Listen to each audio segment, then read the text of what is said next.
मैं कुछ क्षण एकांत में अपने भाइयों और मित्रों के साथ रहना चाहता हूं। जो आज्ञा महाराज।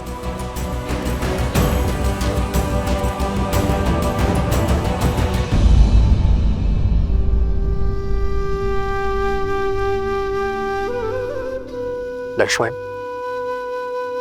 लक्ष्मण उठो। स्मरण रहे लक्ष्मण कि उन बालकों को कोई हानि नहीं होनी चाहिए। बालकों को हानि पहुंचाकर अयोध्या की सेना केवल लज्जित ही होगी। जो आज्ञा भैया। मेरे कथन का मान रखने के लिए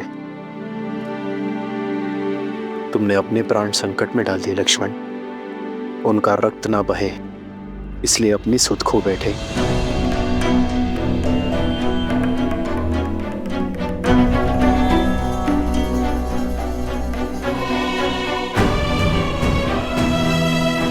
शत्रुघ्न,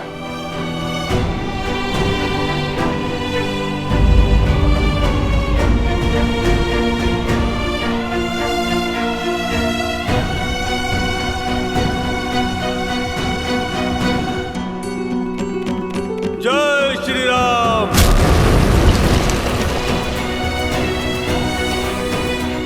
अपने भाई के पापों को पीछे छोड़ आपकी शरण में आया हूं प्रभु, मुझे स्वीकार कीजिए प्रभु।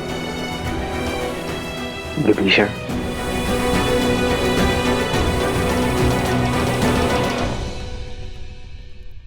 मैं महाराज दशरथ का पुत्र ये प्रण लेता हूं कि अपने मित्र सुग्रीव को उसका राज, उसकी पत्नी, और उसका सम्मान अवश्य लौटाऊंगा।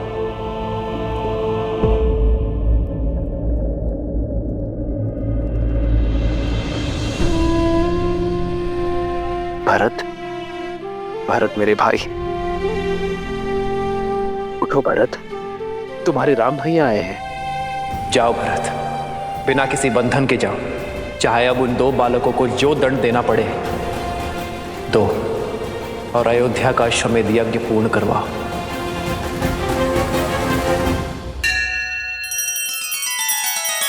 श्री रामचंद्र कृपालु भजु मन हरण भव भय दारुणम। नव कंज लोचन कंज मुख कर कंज पद कंजारुणम।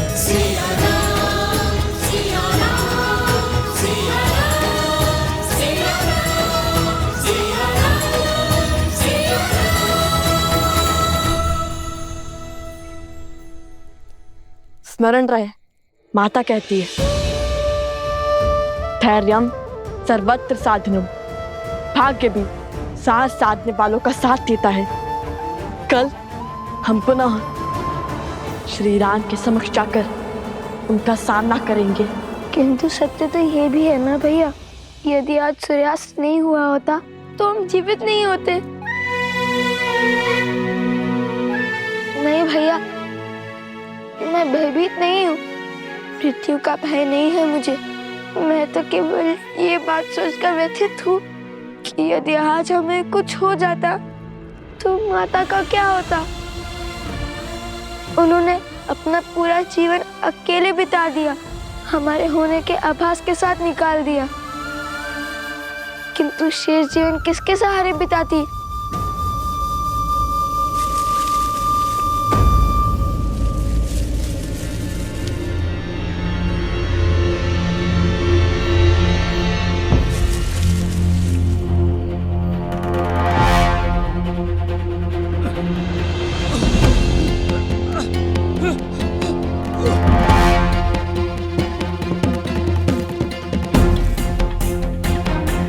ऋषिवर, ऋषिवर, क्या हुआ आपको? उठिए।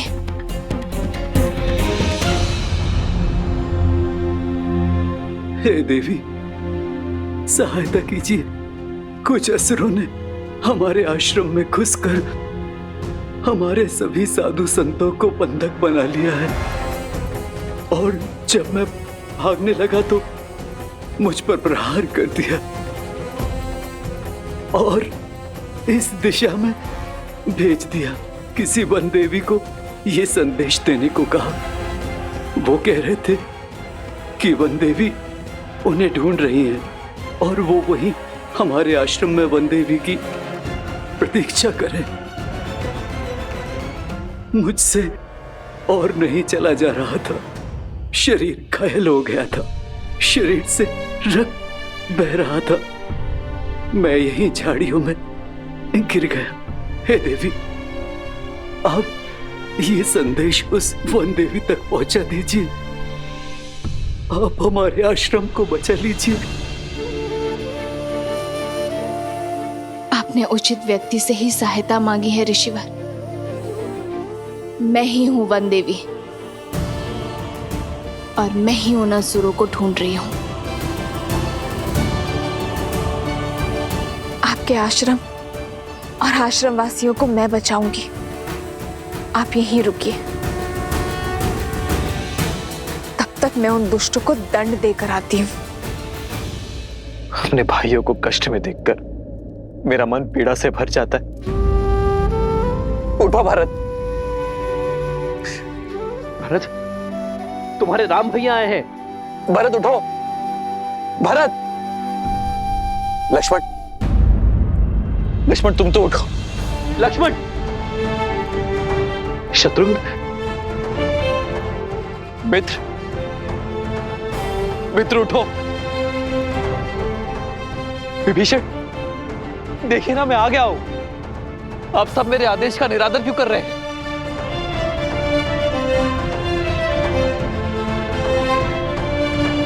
अब सब शुभ होगा। तुम्हारे सम्मान को क्षति पहुंचाने वाले उद्दंडियों को दंड अवश्य मिलेगा। बस आप सब अपने नेत्र खोलिए, मुझसे बातें कीजिए। जितनी पीड़ा में आप सब हैं, उससे अधिक पीड़ा मैं उन्हें दूंगा।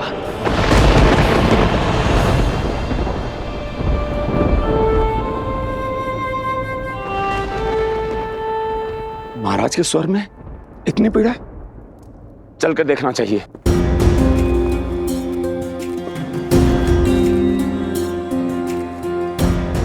वैद्यराज, आप तो इतने दिनों से इनका उपचार कर रहे हैं, तो फिर ये ठीक क्यों नहीं हो रहे हैं? ऐसी कौन सी औषधि है जो उपलब्ध नहीं है? आप मुझे बताइए, मैं वो औषधि लेकर आऊंगा। आप बस इन्हें स्वस्थ कर दीजिए वैद्यराज। मेरे भाइयों, मेरे मित्रों को स्वस्थ कर दीजिए। महाराज, जिन अस्त्रों का वार इन पर हुआ है वो असामान्य अस्त्र है। हम उन्हीं अस्त्रों की काट खोज रहे हैं। इनकी सुध लौटाने के लिए हमें तनिक और समय चाहिए।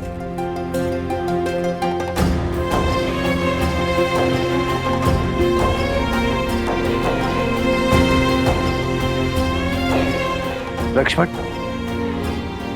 लक्ष्मण, लक्ष्मण, लक्ष्मण।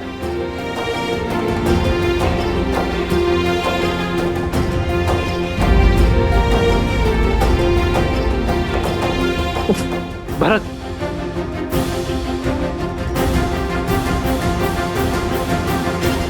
वैद्यराज, भरत को देखिए।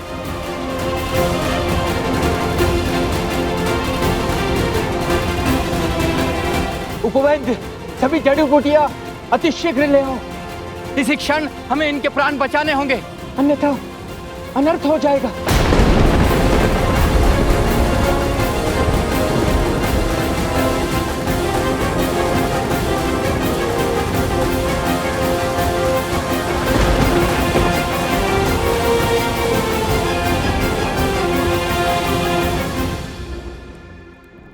हम माता के पास जाकर उन्हें सब सत्य बता देंगे। ये हमारे जीवन के अंतिम क्षण भी हो सकते हैं। कल सूर्योदय के साथ कुछ भी घट सकता है। ऐसे में माता को हर बात बताकर आगे बढ़ना उचित होगा। अपने पुत्रों का निर्णय जानना माता का अधिकार है। हाँ भैया, हम माता को अपना निर्णय ही नहीं, अपने मन की हर मंशा के बारे में बताना चाहिए। हम क्या कर रहे हैं, क्यों कर रहे हैं, हमारा उद्देश्य क्या है, उन्हें सब पता चलना चाहिए।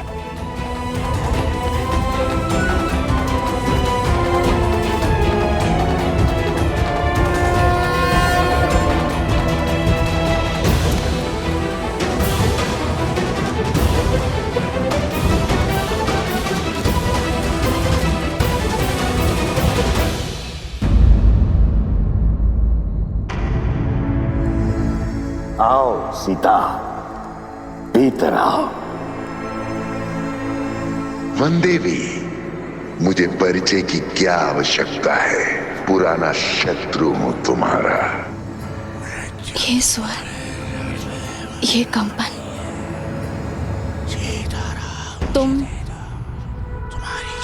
तुम वही हो ना जो स्वयं को मेरा परम शत्रु कहता है, और भेड़िए के वेश में भी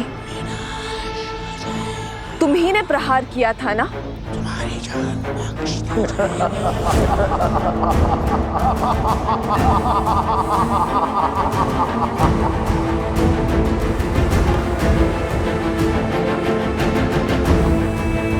अद्भुत सौंदर्य के साथ साथ चतुर भी हो। वो संदेह, वो प्रश्न जो तुम्हें यहां खींच के लाया है, उनके उत्तर पाने का समय आ गया है। आओ, पग आगे बढ़ाओ, आश्रम के भीतर आओ सीता।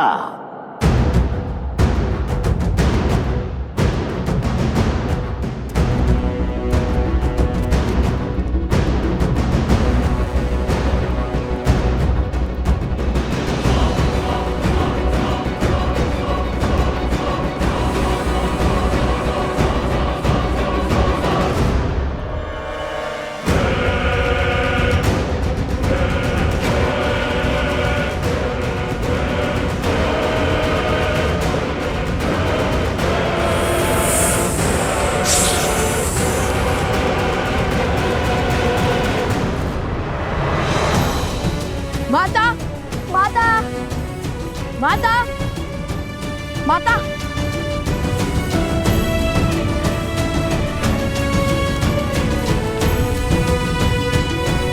माता, माता, माता गई कहाँ? गुरु माँ को भी कुछ नहीं पता, और न ही कुमोदनी दीदी को। ऐसे बिना किसी को बताए माता का चले जाना स्वाभाविक तो नहीं है।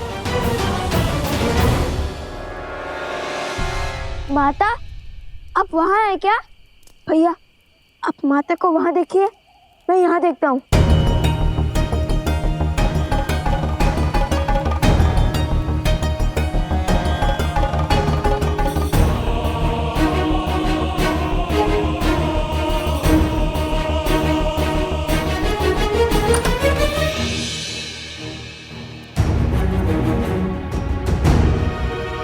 लव, कुश, क्या हुआ? इतने चिंतित क्यों लग रहे हो? आपने माता को कहीं देखा?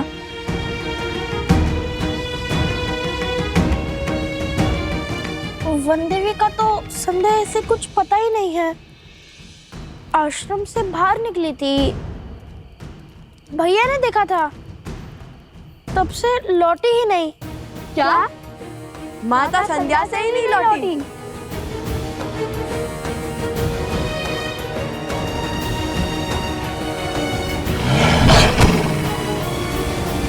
अपने द्वंद में हम इतने व्यस्त हो गए कि माता की विपत्ति से विमुख ही हो गए।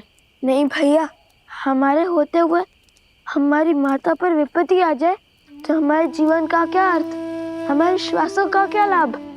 चलिए चलकर माता को खोजते हैं। रुको, वन देवी का आदेश है कि कोई भी आश्रम से बाहर नहीं जाएगा। हमें उनके लौटने की प्रतीक्षा करनी होगी। माता का आदेश और माता की रक्षा में से यदि हमें कुछ भी चयन करना पड़े, भले ही माता का आदेश भंग करने का पाप क्यों ना लगे, हम उनकी रक्षा करना चुनेंगे। माता के प्राण संकट में हैं और आप उनके पुत्र से प्रतीक्षा की परीक्षा ले रहे हैं। बताइए, कब तक करेंगे प्रतीक्षा? किसी अनिष्ट की सूचना आने तक या माता को खो देने तक? नहीं, लव कुश कायर नहीं। हम जा रहे हैं अपनी माता को खोजने।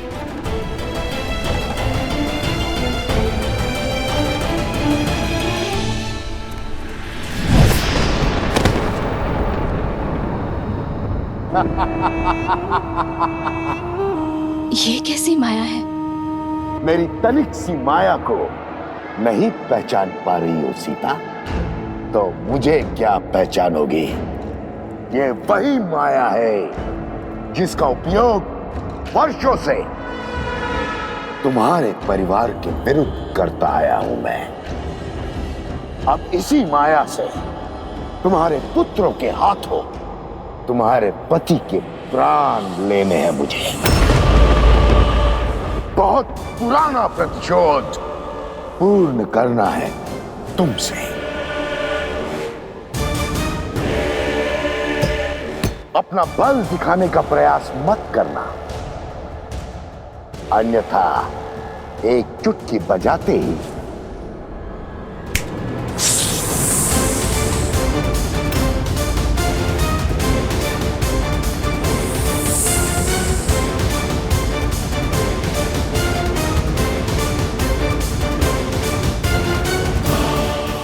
नहीं, ब्राह्मण हत्या महापाप है। मत करो ये ब्रह्म हत्या।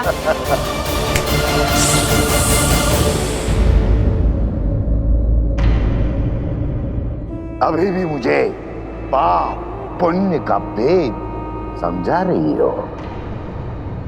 ज्ञान देते देते दाव खेल जाना आता है तुम्हें, परंतु आज यदि तुमने कोई भी खेल खेला, कोई भी दुस्साहस दिखाने का प्रयास किया, तो जिस रघुकुल ने सदा साधु संतों की रक्षा की है, उसी रघुकुल की पुत्र वधू इन साधुओं की मृत्यु का कारण बनेगी।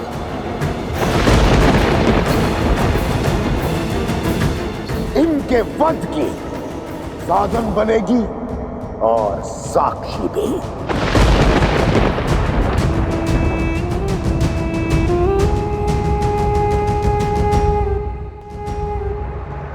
क्या चाहते हो तुम?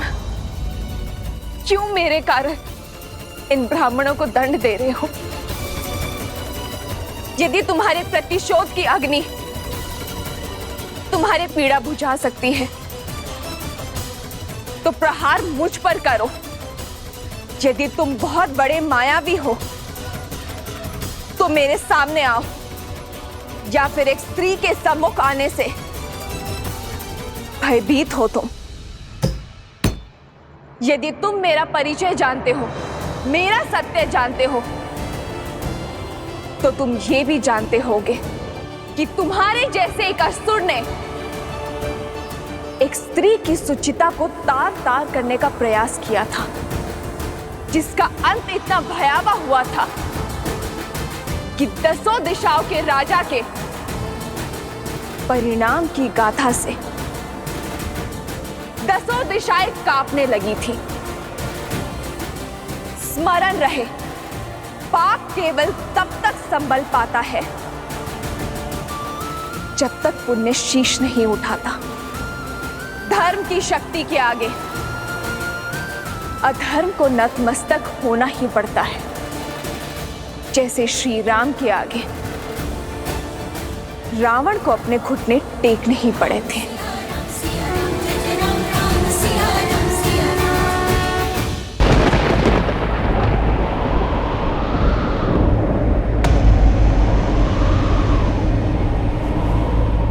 वो दशानंद रावण था, किंतु मैं सहस्त्रमुख रावण हूं।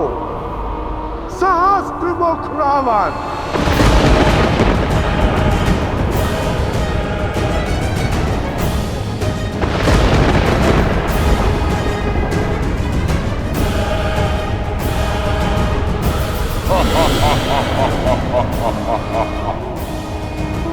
जिसकी हार का विस्तार से ज्ञान दे रही हो, उसी लंकापति दशानंद रावण का बड़ा भाई हूं मैं। सहस्त्रमुख रावण।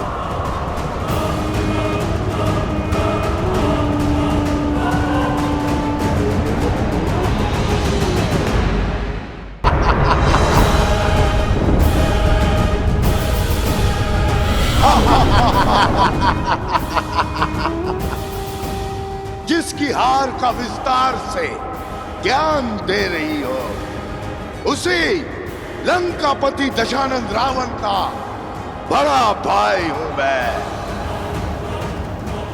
सहस्त्रमुख रावण, रावण की हार बल नहीं छल थी। यदि विभीषण ने विश्वासघात न किया होता तो तुम्हारा पति राम रावण के सामने टिक नहीं पाता। रावण को छलकर धर्म नहीं अधर्म किया है तुम्हारे पति राम ने, किंतु मुझे ब्रह्मदेव का आशीर्वाद प्राप्त है। देखते हैं तुम मेरी काट कैसे खोज पाती हो सीता।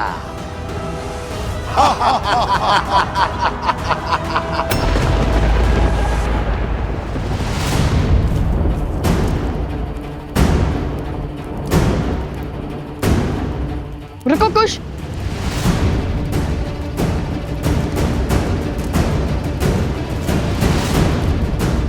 ये तो माता का वल्य है ना? अरे हाँ, ये तो माता का है। लगता है माता अवश्य ही किसी संकट में है। मैं इस ओर जाता हूँ। और मैं इस माप को छानता हूँ।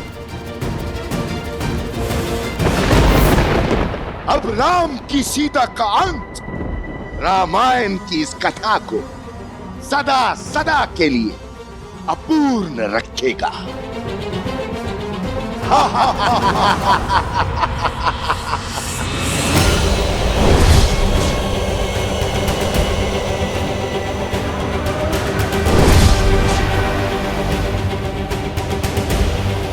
तुम्हारी मृत्यु रामायण को कभी संपूर्ण नहीं होने देगी।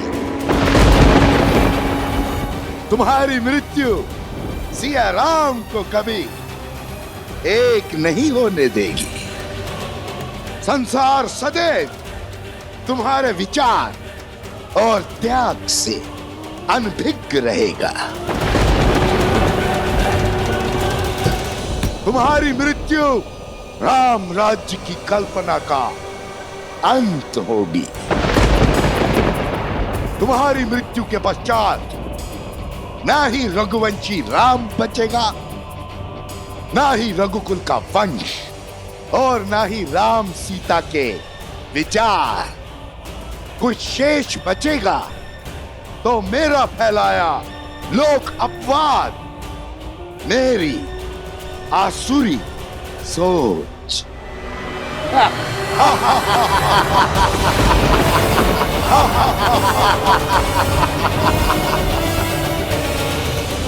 राम राज्य का अंत अटल है सीता, अटल है।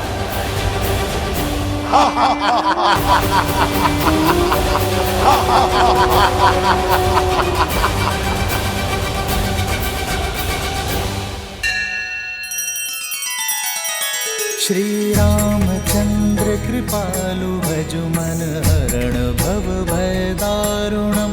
नव कंज लोचन कंज मुख कर कंज पद कंजारुणम। सिया राम, सिया राम, सिया राम, सिया राम, सिया राम, सिया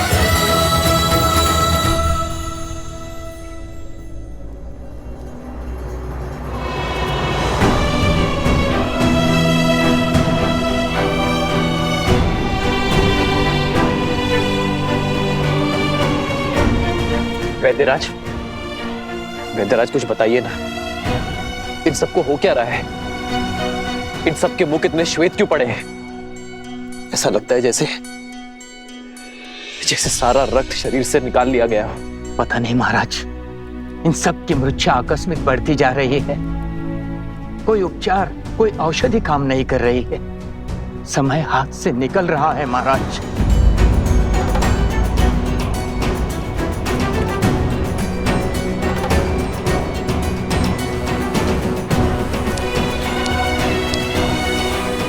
ये पात्र 8 पहर में रिक्त हो जाएगा, अर्थात 8 पहर में एक काल चक्र पूर्ण हो जाएगा। यदि उससे पहले इन्होंने आंख नहीं खोली तो ये सब सदा सदा के लिए मृत्यु को प्राप्त हो जाएंगे महाराज।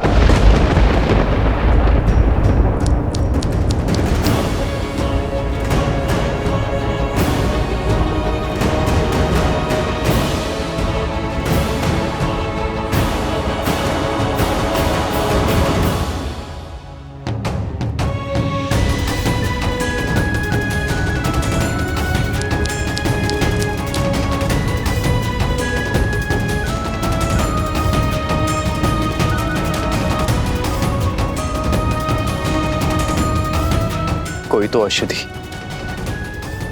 कोई तो उपाय होगा, कोई तो काट होगी इस मूर्छा के दंश की। होगी महाराज, काट होगी, उपचार होगा, औषधि भी होगी, किंतु हमारे पास नहीं है। इस समय हमारे कुछ समझ नहीं आ रहा है महाराज। हमारी किसी प्रकार की उपचार पद्धति कार्य नहीं कर रही है महाराज।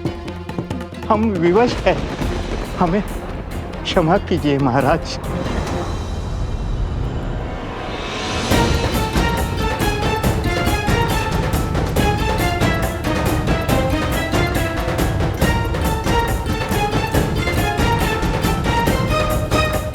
अरे अरे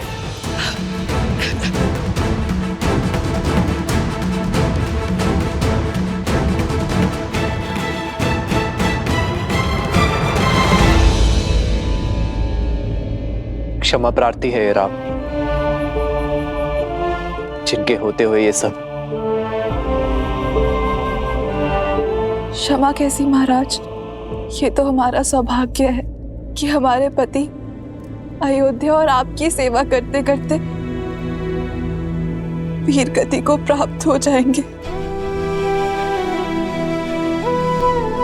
अपनी सीमाओं की, अपने मान सम्मान की रक्षा करना ही तो धर्म की परिभाषा है। और यदि कल को कुछ अनर्थ हो गया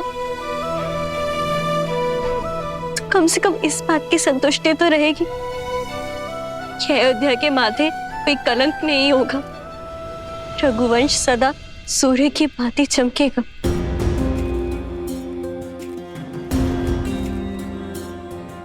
राम की नीति है, जो राम का हुआ राम उसका हुआ। यदि कल तक मैं अपने भाइयों और अपने मित्रों के प्राण नहीं बचा पाया तो मैं आपको वचन देता हूं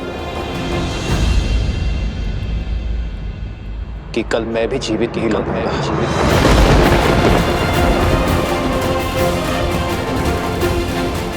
अपने भाइयों और अपने मित्रों के पार्थिव शरीर को मैं अपने प्राणों से श्रद्धांजलि दूंगा।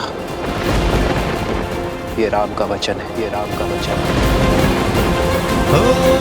रघुकुल रीत सदा चली आई, प्राण जाए पर वचन न जाए।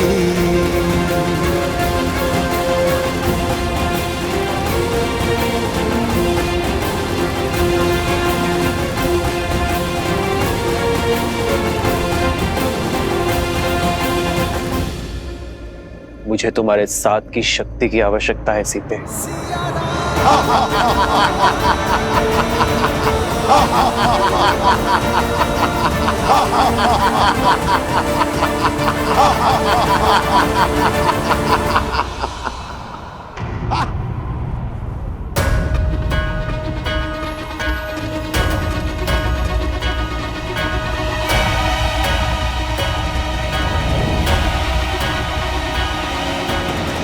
मूर्ख असुर, अभिमान के मद में वही भूल करने जा रहा है जो हर असुर करते हैं।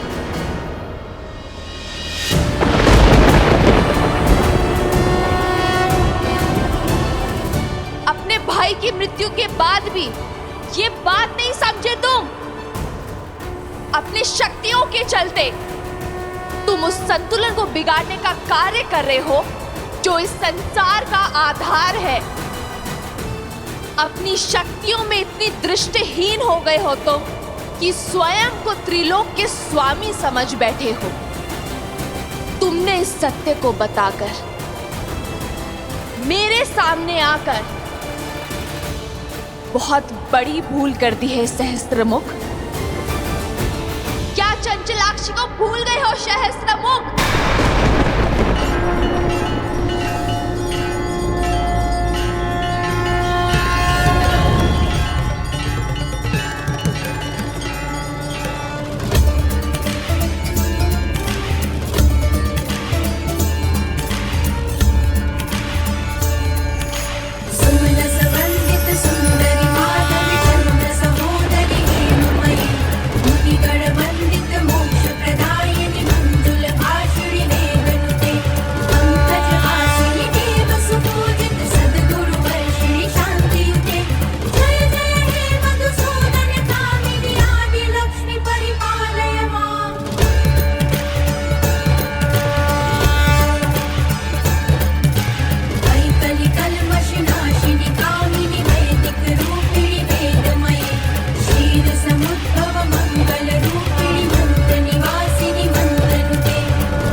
मैं तुम्हें श्राप देती हूँ। जिस माँ लक्ष्मी की पूजा में तुमने विघ्न डाला है, एक दिन उन्हीं का रूप तुम्हारा अंत करेगा सहस्त्रमुख। अधर्म का मार्ग छोड़ धर्म का पथ चुनने का समय आ चुका है सहस्त्रमुख रावण। और अधर्म के इस त्याग को दिशा अंतर मन का प्रकाश देगा। वो प्रकाश हर अंधकार, हर नकारात्मकता का अंत करेगा।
जीवन की सच्ची पूंजी मन की उदारता और मस्तिष्क की भद्रता में है, जो धर्म को संबल देता है, ना कि लोभ का वो जाल जिसमें हर असुर फंसे होते हैं।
ये शक्ति, ये साहस, ये तेज, ये तो मुझे हिल जाएगा, मेरा अंत कर देगा।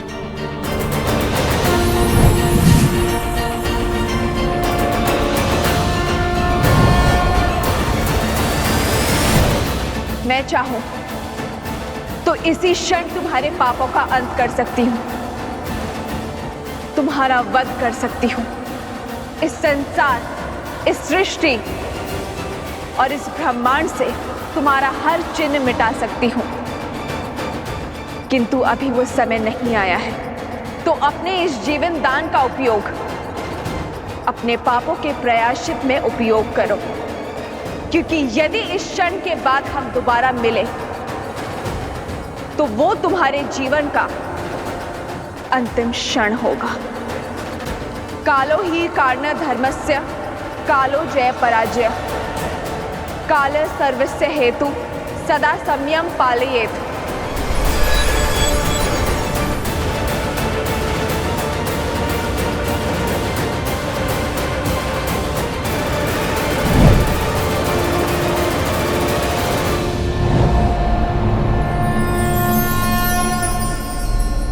सीता,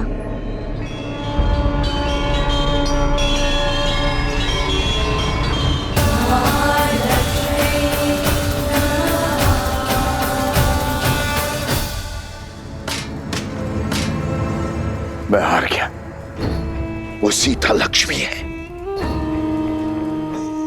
सीता ही लक्ष्मी है। भैया क्या हुआ वहां, बताइए मुझे। तुम हो हर समस्या का मूल, तुमने ही रावण का अंत करवाया, अब मेरा भी करवाओगी। तुमने कहा था ना, वो देवी का रूप नहीं, नारायण की श्री नहीं, एक साधारण स्त्री है जिसे तुम अबला समझ रही थी। वो बल का आधार निकली, मेरा काल निकली, लक्ष्मी का अवतार निकली। कुछ तो अनिष्ट खतरा है, कुछ तो है जो उचित नहीं हो रहा है।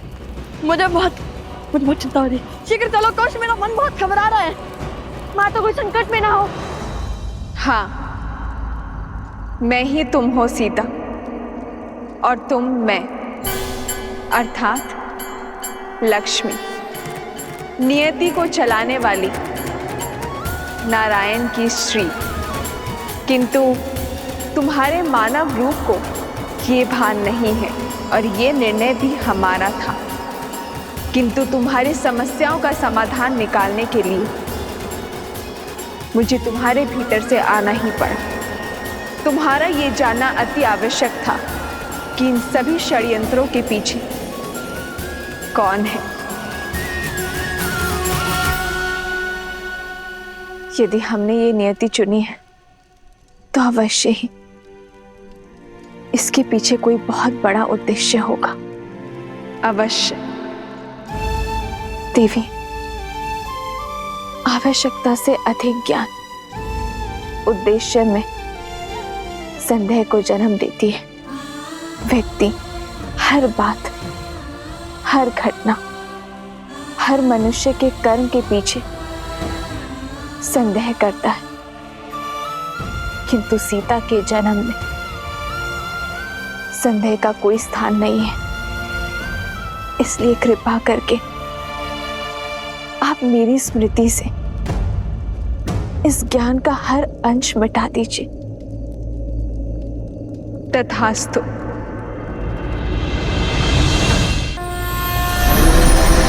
सिद्धलक्ष्मी परालक्ष्मी लक्ष्मी नमोस्तुते महालक्ष्मी नमः। माता, माता, माता, माता, माता, माता,